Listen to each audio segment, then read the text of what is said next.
pertanyaan saya, apakah Roh Kudus itu laki-laki, Umi? Bagaimana? Karena dia bukan makhluk seperti manusia. Iya. Manusia itu punya badan, punya roh, Punya gender. punya gender. Malaikat apa? Roh Kudus kan enggak, Umi ya? Enggak. Bismillahirrahmanirrahim. Monggo silakan Umi, kira-kira Umi bisa mulai Parakletos ini dari mana nih, Umi? Silakan. Umi bawa kertas ya. Iya. Kenapa?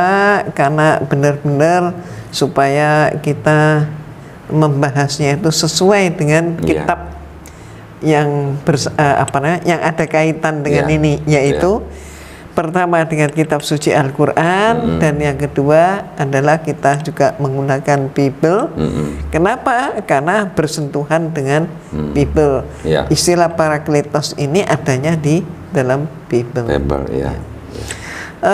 Umi teringat dengan firman Allah di dalam surat As-Saff, surat 61 ayat 6. Iya, oh iya.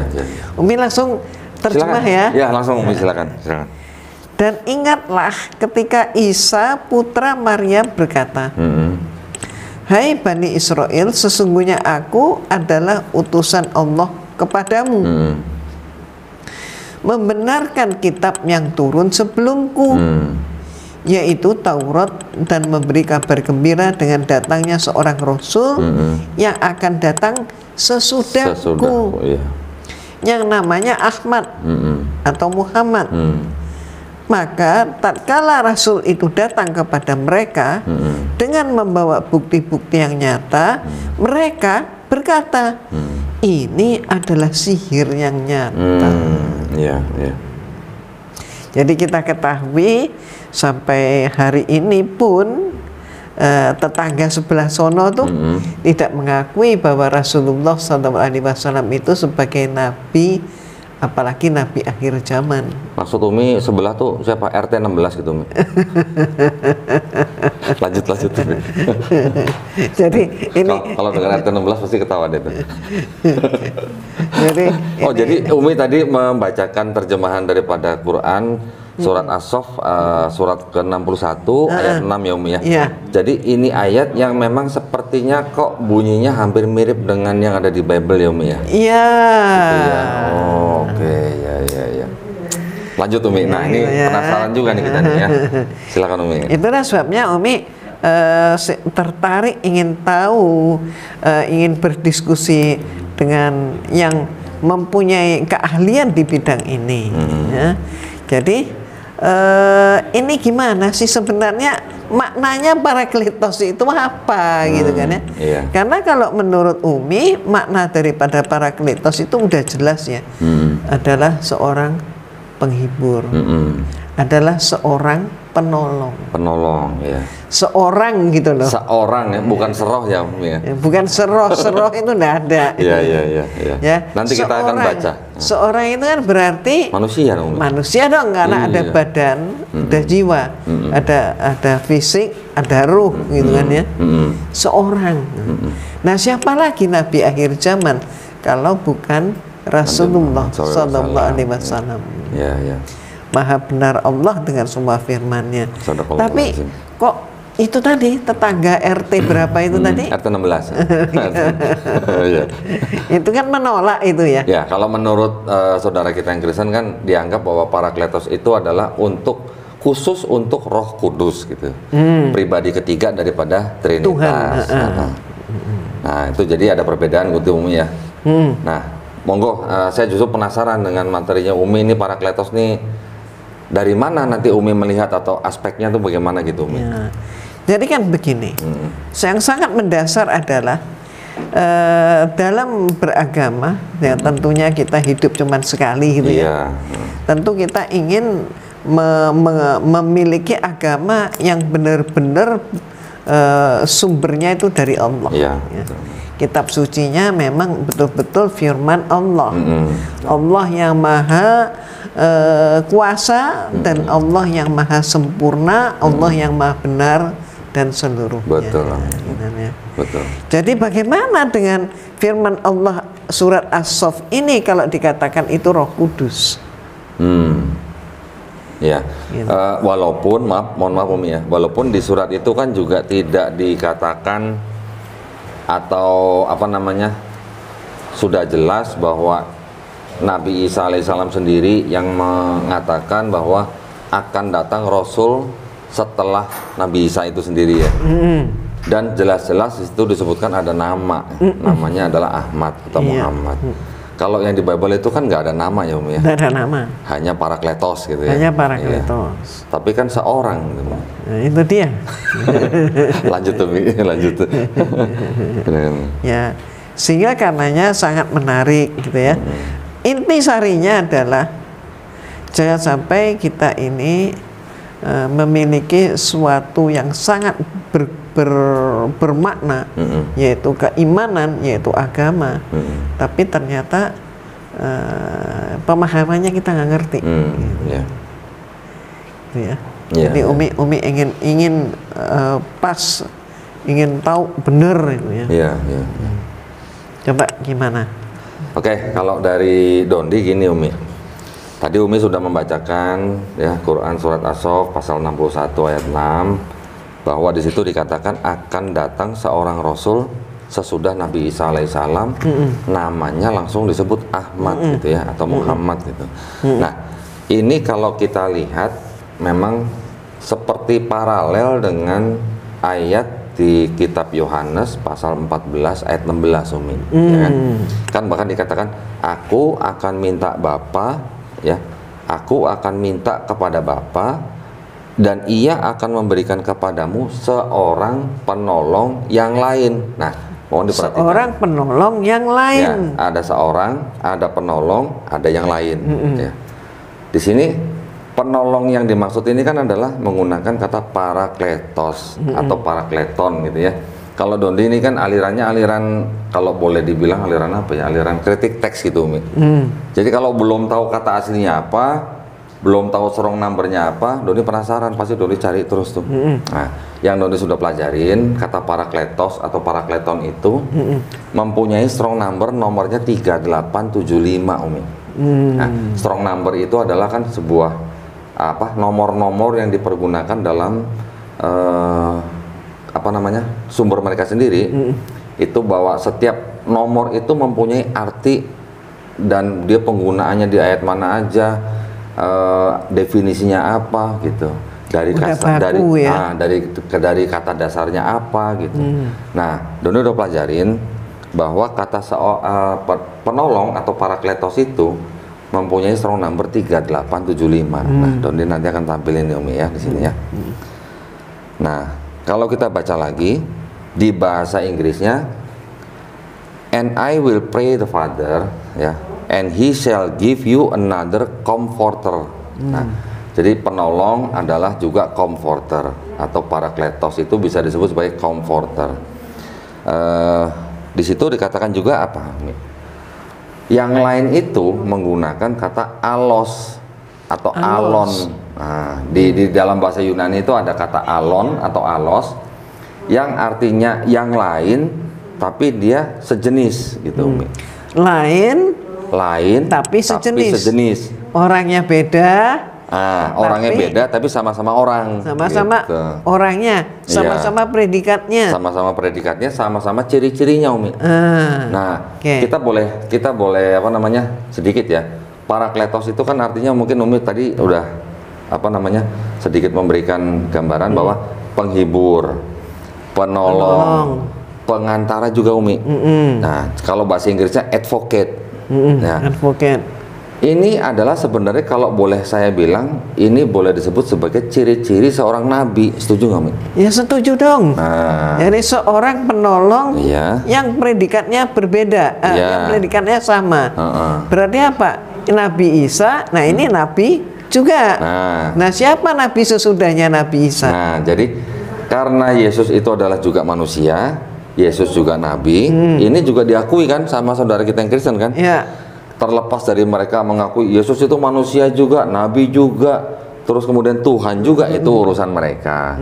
Tapi buat kita, kalau kita mau apa objektif, Yesus manusia, Yesus juga nabi, karena di Bible juga dia disebut nabi kan, ya. Dan dia Parakletos dong. Nah, dia Parakletos juga disebut di dalam 1 Yohanes 2 ayat 1. Jadi kalau yang datang nih seorang penolong yang lain, atau bahasa Yunaninya itu kai parakleton alon ya, atau disebutnya kai alon parakleton. Kai alon parakleton. Alon ini yang lain tapi sejenis gitu.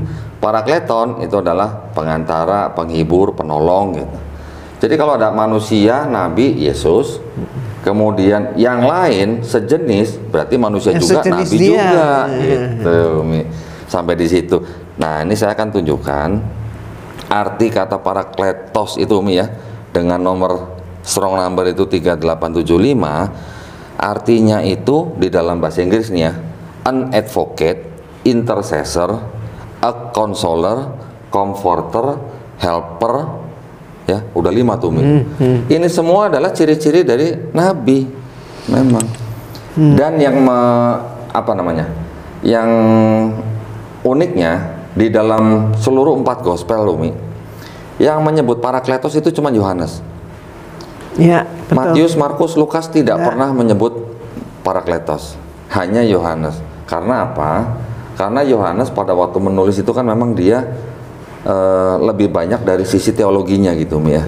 Entah itu dia mengadopsi dari Helenisme, entah dia mengadopsi dari mana, yang penting dia menulisnya lebih banyak ngomong soal teologi. Banyak sekali ayat-ayat di dalam kitab Yohanes atau Gospel Yohanes yang digunakan oleh saudara-saudara kita yang Kristen untuk membuktikan keilahian Yesus, Umi. Contoh Yohanes 10:30. Nanti ada lagi Yohanes 8:58, ada lagi Yohanes 8:24. Tetapi di dalam kitab yang sama, yaitu kitab Yohanes sendiri, banyak juga ayat-ayat yang digunakan untuk kita, apologet Islam, atau untuk membantah keilahian Yesus. Contoh bahwa Yohanes 5 ayat 30, aku tidak dapat berbuat apa-apa, dan seterusnya gitu kan. Nanti ada lagi Yohanes 17 ayat 3, Bapa itu adalah satu-satunya Allah yang benar, dan mengenal Yesus yang kau utus. Banyak ayat di dalam Yohanes yang mengatakan bahwa Yesus adalah utusan. Nah, Yohanes 13:16 juga dikatakan apa? Seorang hamba tidak lebih tinggi dari seorang yang tuannya. Jadi yang diutus tidak lebih tinggi dari yang mengutus. Yohanes 17:3, inilah hidup yang kekal, dengan mengenal Engkau Bapa satu-satunya Allah yang benar, dan mengenal Yesus Kristus yang kau utus gitu. Mana lagi utusan pengutus. Utusan tidak lebih tinggi dari pengutus. Nah, jadi di dalam kitab Yohanes ini memang cukup unik, makanya dia tidak sama dengan kitab-kitab gospel yang lain. Kalau Matius, Markus, Lukas, Yohanes, Matius, Markus, Lukas itu kan disebut gospel sinoptik, Umi, ya, karena kan ceritanya sama. Karena Lukas dan Matius kan nyadur dari Markus. Sedangkan Yohanes ini kan beda sendiri. Dia kan memang ditulis kalau menurut dari kalangan mereka sendiri, dari scholar-scholar New Testament, dikatakan bahwa penulis Yohanes ini diperintahkan menulis gospel itu, Umi, untuk menghadapi atau melawan kelompok yang disebut dengan kelompok Gnostik pada zaman itu, yang tumbuh subur gitu, Umi. Nah, jadi memang dia gayanya beda sendiri gitu. Tetapi apakah si penulis kitab Yohanes ini orang yang disebut dengan Yohanes anak Zebedius, murid Yesus? Nah, lain cerita. Scholars mereka sendiri bilang bahwa ini bukti-bukti yang sekarang sudah tidak menguatkan bahwa yang menulis itu adalah Yohanes anak Zebedius. Karena nama Yohanes itu juga cukup populer. Ya, kalau Yohanes mungkin di sini kayak nama Joko gitu ya. Banyak orang nama Joko gitu ya misalnya. Nah, padahal udah nggak Joko ya, udah kakek-kakek. Kakek-kakek. Oke, nah sekarang kita kembali ke Parakletos, Umi, ya. Tadi kan strong numbernya sudah saya tunjukin ya, 3875. Kemudian saya tadi mengatakan bahwa Yesus sendiri juga disebut sebagai Parakletos, Umi. Di 1 Yohanes 2 ayat 1 kalimatnya begini, Umi.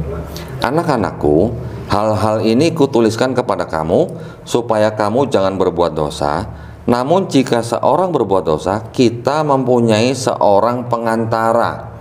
Pengantara ini di dalam bahasa Yunaninya juga Parakleton, pada Bapa, yaitu Yesus Kristus yang adil. Nah, di bahasa Inggrisnya, Umi, 1 John 2 chapter 2 verse 1, My little children, these things write I unto you, that ye sin not. And if any man sin, we have, nih ya, perhatikan ya, we have an advocate. Advocate ini adalah parakleton juga.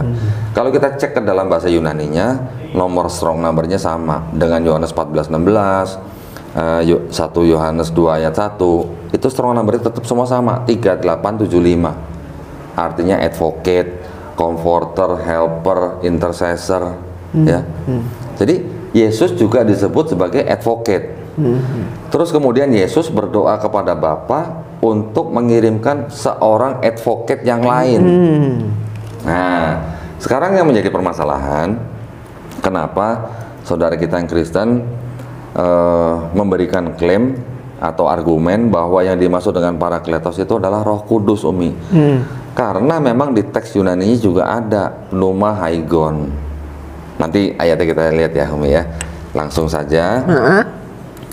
Saya berikan ayat di ini sebentar. Jadi berasal dari teks Yunani. Ya, di dalam teks Yunani itu memang ada kata-kata pneuma haigon yang artinya Roh Kudus gitu ya.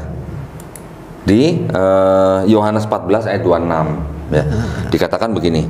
Tetapi penghibur, ini juga Parakleton juga, strong numbernya sama 3875, disebutkan diteruskan begini, yaitu Roh Kudus. Nah, to pneuma to haigon, yang akan diutus oleh Bapa dalam namaku, dialah yang akan mengajarkan segala sesuatu kepadamu dan akan mengingatkan kamu akan semua yang telah kukatakan kepadamu. Itu dasarnya dari sini, makanya saudara kita yang Kristen mengatakan bahwa Parakletos itu adalah Kudus, Umi. Nah, kalau begitu itu sebabnya seorang ulama dari Turki itu Meftullah Gulen. Jadi beliau menerjemahkan bahwa yang dimaksud dengan Roh Kudus itu adalah Nabi Muhammad Sallallahu Alaihi Wasallam. Ya. Jadi yang disebut dengan Roh Kudus itu ya. Tetapi kan itu berarti berlawanan atau tidak sama dengan perspektifnya Kristen bahwa Roh Kudus itu adalah pribadi yang ketiga dari Trinitas. Trinitas ya. Okay. Jadi kalau menyanggah gitu ya, kalau menyanggah bahwa itu bukan Nabi Muhammad gitu ya, tapi itu Roh Kudus. Ya ternyata di Turki juga sudah ada penelitian ke arah itu yang menyimpulkan bahwa kalau memang dimaksudkan itu Roh Kudus, ya siapa Roh Kudus itu? Kalau yang Doni lihat gini, Umi, Doni juga pernah baca, tapi ini di abad-abad zaman dulu ya, bahwa sebenarnya kata Parakletos itu sebenarnya sudah dirubah. Tapi ini klaim ya, Umi ya, ini klaim ya. Ini klaim bahwa kata Parakletos itu sebenarnya sudah dirubah, yang tadinya itu adalah Periklitos. Parakletos, Periklitos. Ada Periklitos, ada Parakletos. Ini klaim tapi dari kalangan Muslim. Dodi lupa namanya lah. Tapi sepertinya klaim ini juga mungkin kurang kuat atau bagaimana, karena Doni juga belum ngecek ke teks aslinya itu tulisannya Periklitos atau Parakletos. Tapi kalau teks aslinya yang Doni cek di di sumber dari kalangan Kristen, memang sudah tertulisnya Parakletos. Teks yang atau manuskrip yang sebelumnya, apakah ada yang dulu ada tulisan Periklitos, Doni belum pernah lihat gitu. Jadi ya itu mungkin kita drop aja lah ya, Umi ya. Tetapi sebenarnya bukan hanya dari situ sih, Umi ya. Kalau tadi Umi sebutkan ada yang menganggap bahwa Roh Kudus itu adalah Nabi Muhammad SAW, ya boleh-boleh saja, kan dia klaim.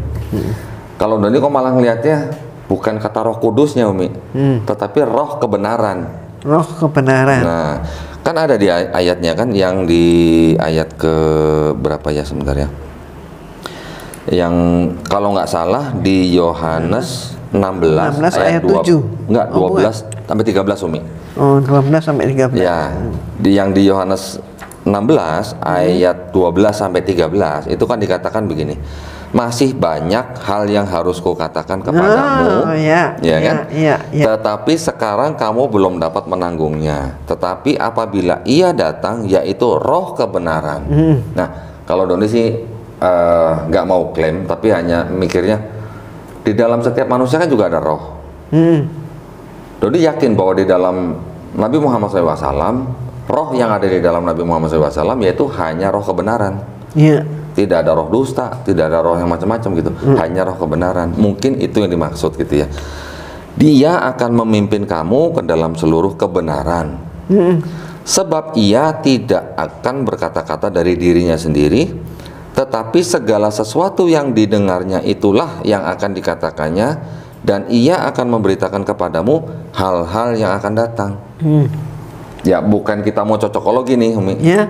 Tetapi Nabi Muhammad SAW dia tidak berkata-kata dari dirinya sendiri. Dia mengatakan apa yang dia dengar dari malaikat Jibril yang berasal daripada Allah Subhanahu wa taala. Begitu juga Yesus. Yesus juga begitu kan di Bible. Ya. Aku tidak dapat berbuat apa-apa, aku hanya menghakimi dan penghakimanku adil. Firman yang sudah aku terima aku sampaikan kepada mereka. Enggak ada bedanya, sama sebenarnya, Umi ya. Ya. Kemudian di situ juga dikatakan ia akan memberitakan kepadamu hal-hal yang akan datang. Nah, ini luar biasa loh, Mi. Kita sekarang bisa mengetahui bahwa di dalam Quran tertulis kurang lebih ada 1000 ayat yang berhubungan dengan sains. Nah, terbuktinya baru belakangan ini. Mungkin 50 tahun yang lalu, mungkin 100 tahun yang lalu, mungkin baru 200 atau 300 tahun yang lalu ya. Dan sangat banyak juga umat Islam yang sampai hari ini terhadap ayat tersebut masih juga belum ngerti. Iya, betul, Umi. Ini apa terjemahannya? Iya. Misalnya saja tentang bahwa di dasar laut itu ada api Iya, yang betul. menyala. Betul, Umi. Sampai zaman dulu orang Arab dibilang begitu mungkin bingung kali, Umi ya. Jangankan orang Arab zaman dulu, orang zaman sekarang aja yang mohon maaf ya, yang mohon maaf yang tidak berpengetahuan, ya dia bingung-bingung juga. itu panas. Iya, kena air gitu ya. Kena air. Nggak mati. Oh, nggak mati. Nah itu. Belum lagi laut yang tidak bisa bersatu ya, Umi ya. Laut nggak bisa bersatu. Coba. Masya Allah. Nah, kembali lagi tadi, Umi, ke Yohanes 16, 12, 13. Ada 2 poin, Umi, Don ini ya. Di dalam bahasa Inggrisnya tertulisnya gini, Umi. I have yet many things to say unto you, but ye cannot bear them now. Howbeit, nah ini tolong diperhatikan. Howbeit, ini ada kata ganti laki-laki, Umi. Howbeit, when he, pertama, the spirit of truth is come, he will guide you into all truth. Sudah 3 kali. For he, 3 ya, Umi ya. Ini 4 ini. Shall not speak of himself. Kelima. 4 nih, Umi nih. But whatsoever he shall hear, that shall he speak, and he will show you things to come. Berarti ada 7 kata ganti he, yaitu untuk laki-laki di dalam ayat ini. Pertanyaan saya, apakah Roh Kudus itu laki-laki, Umi? Bagaimana? Karena dia bukan makhluk seperti manusia. Iya. Manusia itu punya badan, punya roh, punya gender. Malaikat apa? Roh Kudus kan enggak, Umi ya? Enggak. Mungkin kalau saya salah tolong koreksi ya. Malaikat juga enggak. Setahu saya Roh Kudus itu tidak punya gender gitu. Enggak punya gender. Hanya orang menggambar-gambarkan aja bahwa visualisasi. Iya. Jadi pertanyaan saya, apakah Roh Kudus itu laki-laki? Kalau memang dia bukan atau dia tidak punya gender, berarti apa menerjemahkannya salah atau bagaimana? Pertama itu. Kedua, Umi, kita tadi lihat bahwa he shall not speak of himself, artinya dia tidak dapat berkata-kata dari dirinya sendiri. Kalau kan saudara kita yang Kristen kan menganggap bahwa Roh Kudus ini adalah pribadi ketiga dari Tuhan, dari Trinitas. Artinya kan Roh Kudus ini mempunyai hakikat yang sama dengan Tuhan. Sederhananya Roh Kudus juga adalah Tuhan kan gitu, Umi ya. Kalau Roh Kudus itu Tuhan, apa benar Roh Kudus itu tidak dapat berkata-kata dari dirinya sendiri? Apakah Tuhan tidak bisa berkata-kata dari dirinya sendiri gitu? Dan whatsoever he shall hear, that shall he speak. Apakah benar Tuhan itu hanya bisa mengatakan apa yang dia dengar? Sepertinya kok bukan seperti itu ya. Sepertinya gitu ya. Memang, ini kita hanya ngajak berpikir dong ya. Memang faktanya begitu. Iya. Nah, jadi marilah kita berpikir dengan jernih. Niatnya cuma satu. Ya. untuk menggapai kebenaran. Ya maksudnya gini Umi, kalau Tuhan nggak bisa berkata-kata dari dirinya sendiri, dia mengatakan hanya apa yang dia dengar, pertanyaan kan jadi gini, Tuhan kok gitu? Gitu kan Umi ya? Betul. Dan barangkali ya. Kok Tuhan kok begitu? Ya bisa aja. Karena Tuhan itu kalah duel dengan Nabi Yakub. Ya, kalah duel dengan Nabi Yakub ya. Dalam kitab Kejadian kan begitu. Iya betul. Nah, tadi saya kan mengatakan ada kata alos atau alon, parakleton Umi.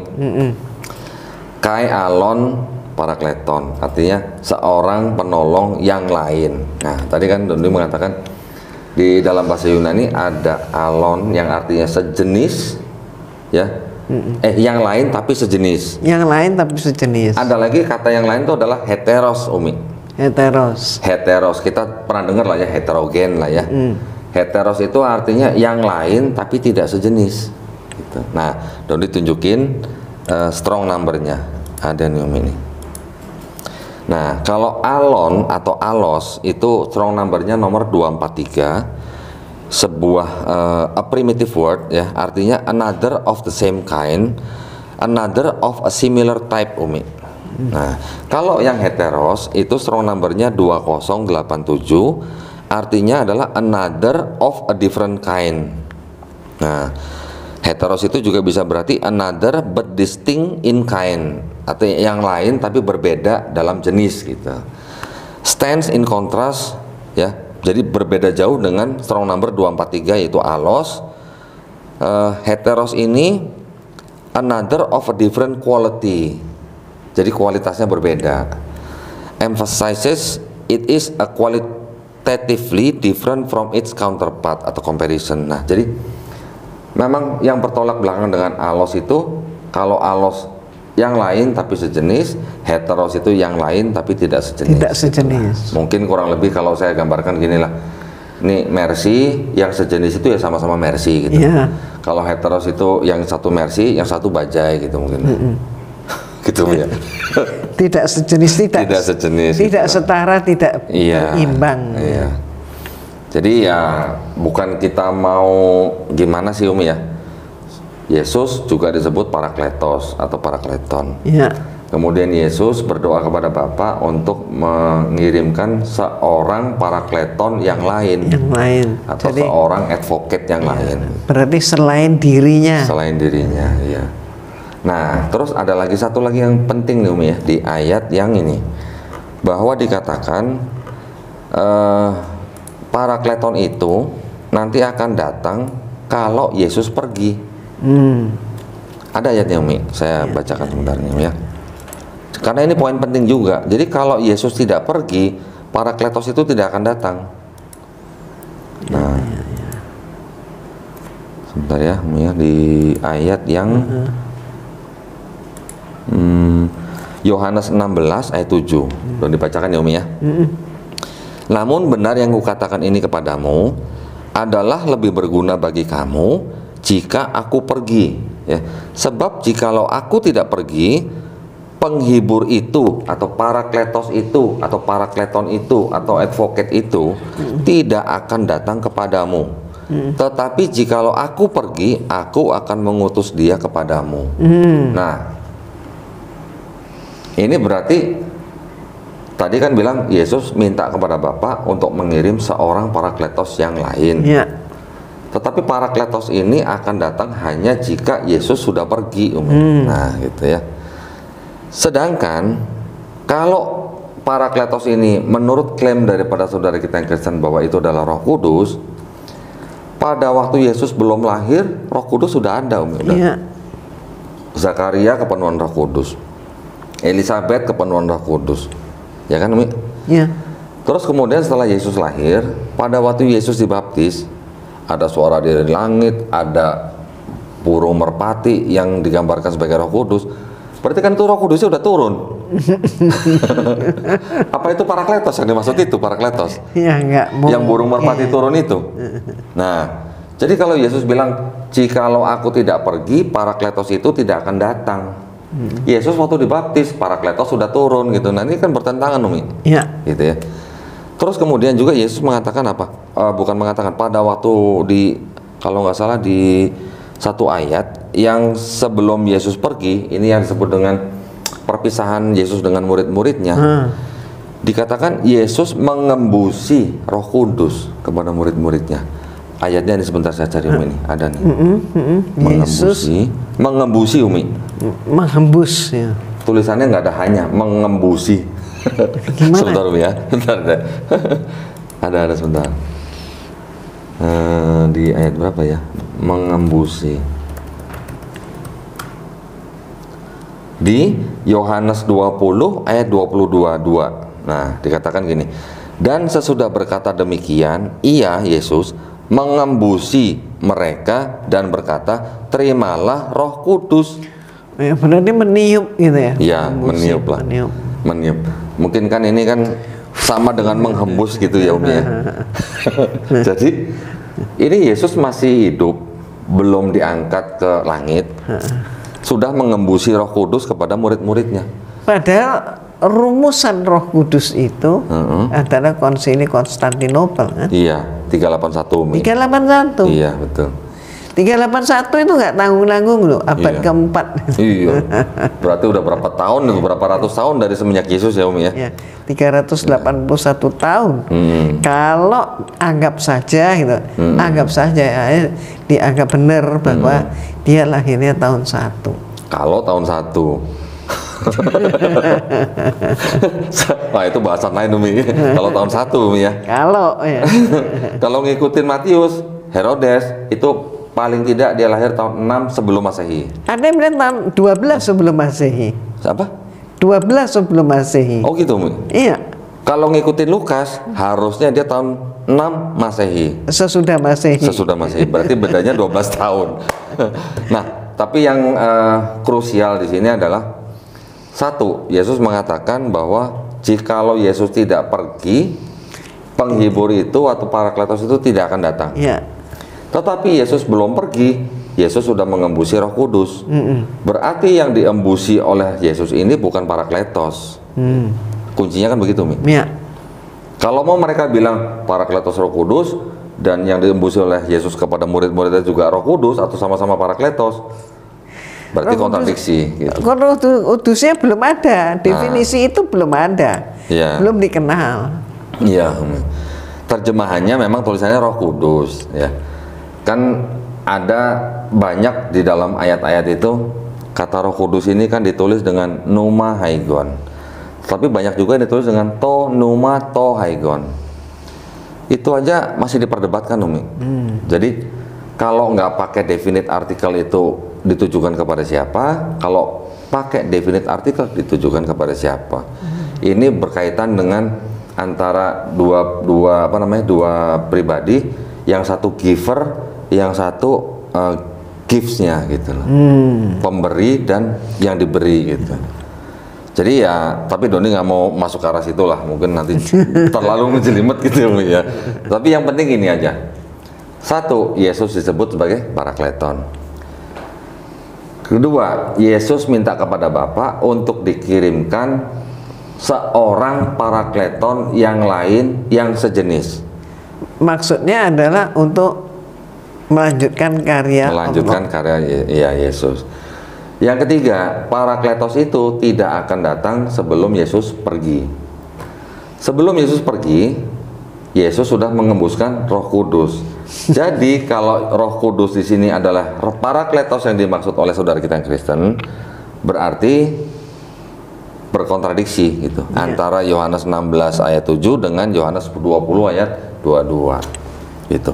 Nah, yang terakhir, bahwa yang disebut dengan sang penghibur itu atau penolong itu atau advocate itu atau comforter itu atau Parakletos atau Parakleton, dia nanti akan datang dan tidak dapat berkata-kata dari dirinya sendiri.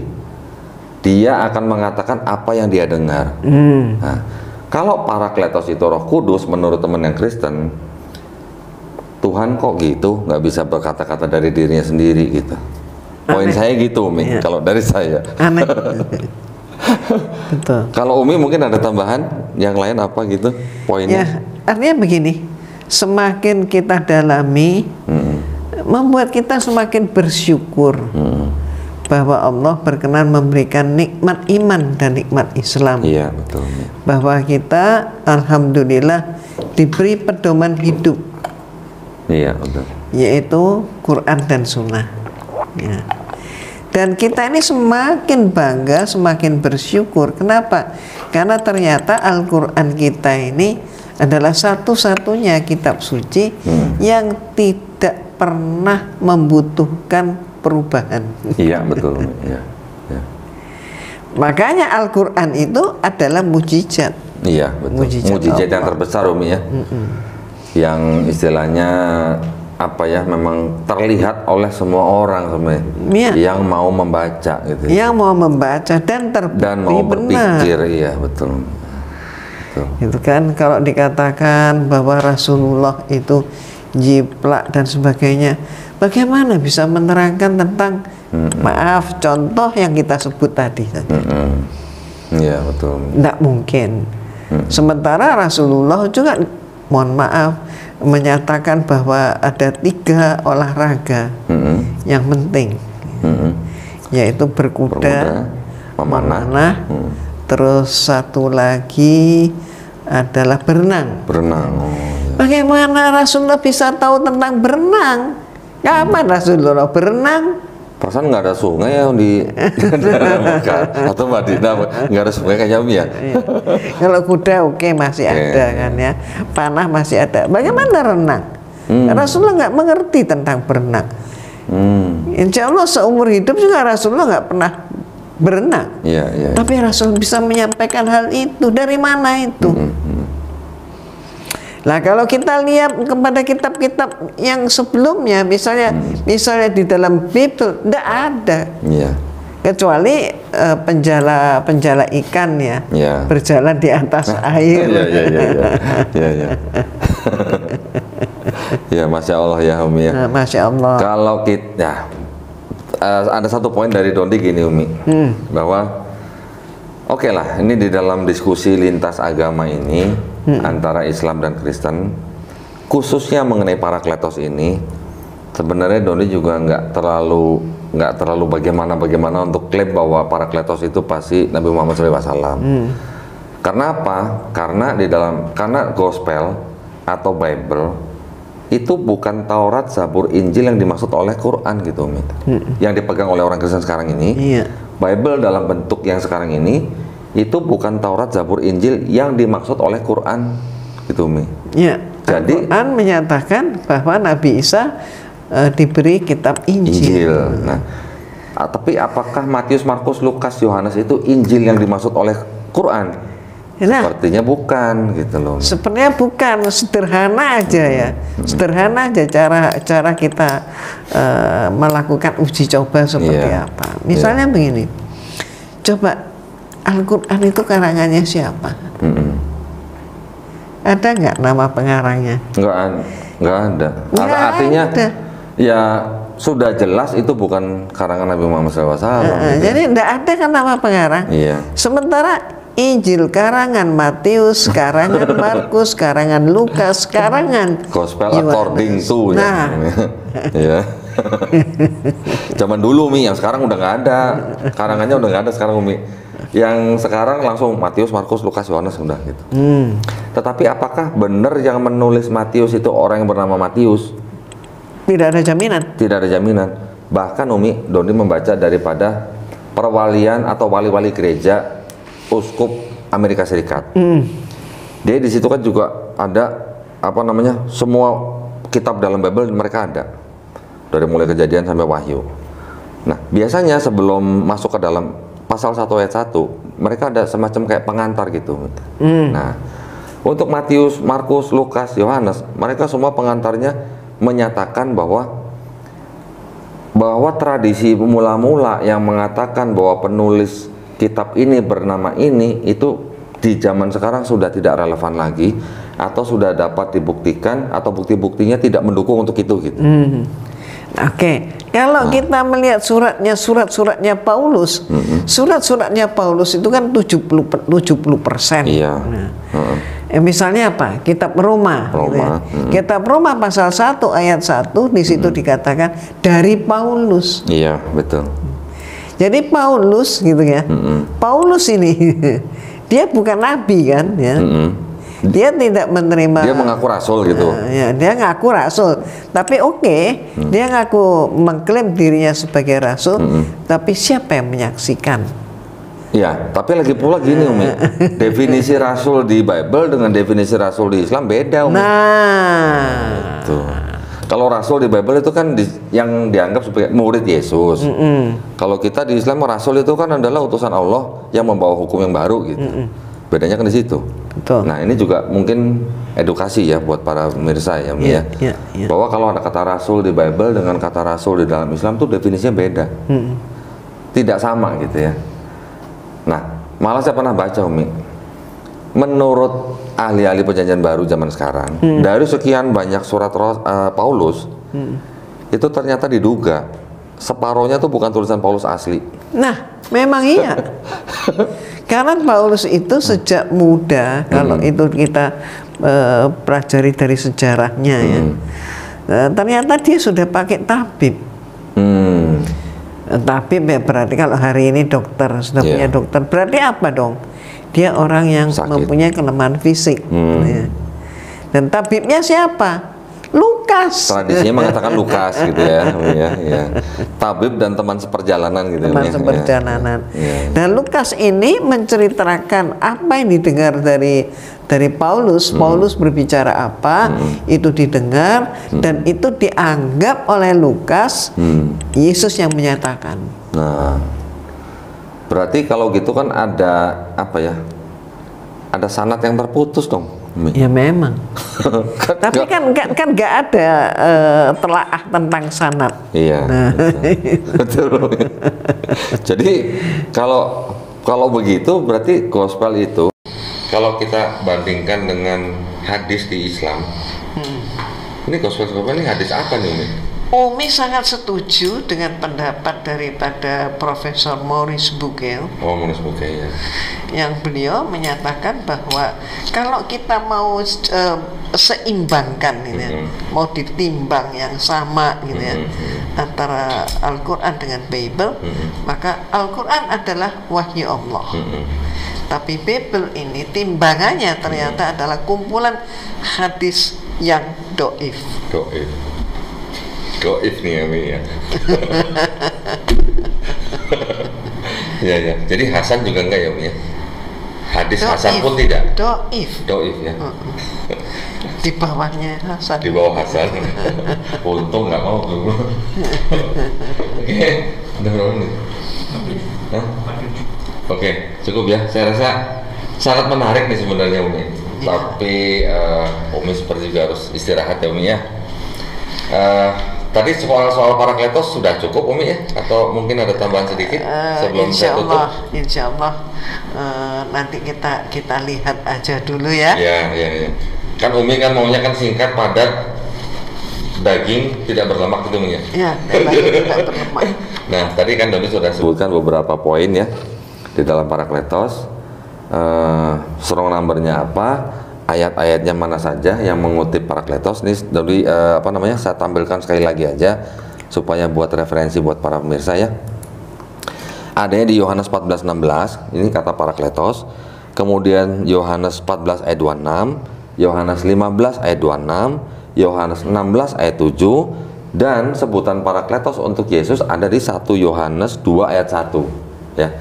Semua ayat yang tadi saya sebutkan itu menyebutkan dengan jelas Parakletos dengan strong number 3875. Ada ayat-ayat yang lain tetapi masih menggunakan kata ganti gitu Mi, dengan dia atau yang lain. Nah, yang jelas-jelas mengatakan atau memuat kata Parakletos itu ayat-ayat yang tadi saya sebutkan. Ini ditampilkan di layar, nanti para pemirsa bisa cek ya. Nah, poin-poinnya tadi saya ulang ya, mungkin supaya buat pegangan kita juga Umi ya. Supaya ini juga buat pembelajaran para pemirsa. Pertama, Yesus juga disebut sebagai Parakletos ya di 1 Yohanes 2 ayat 1.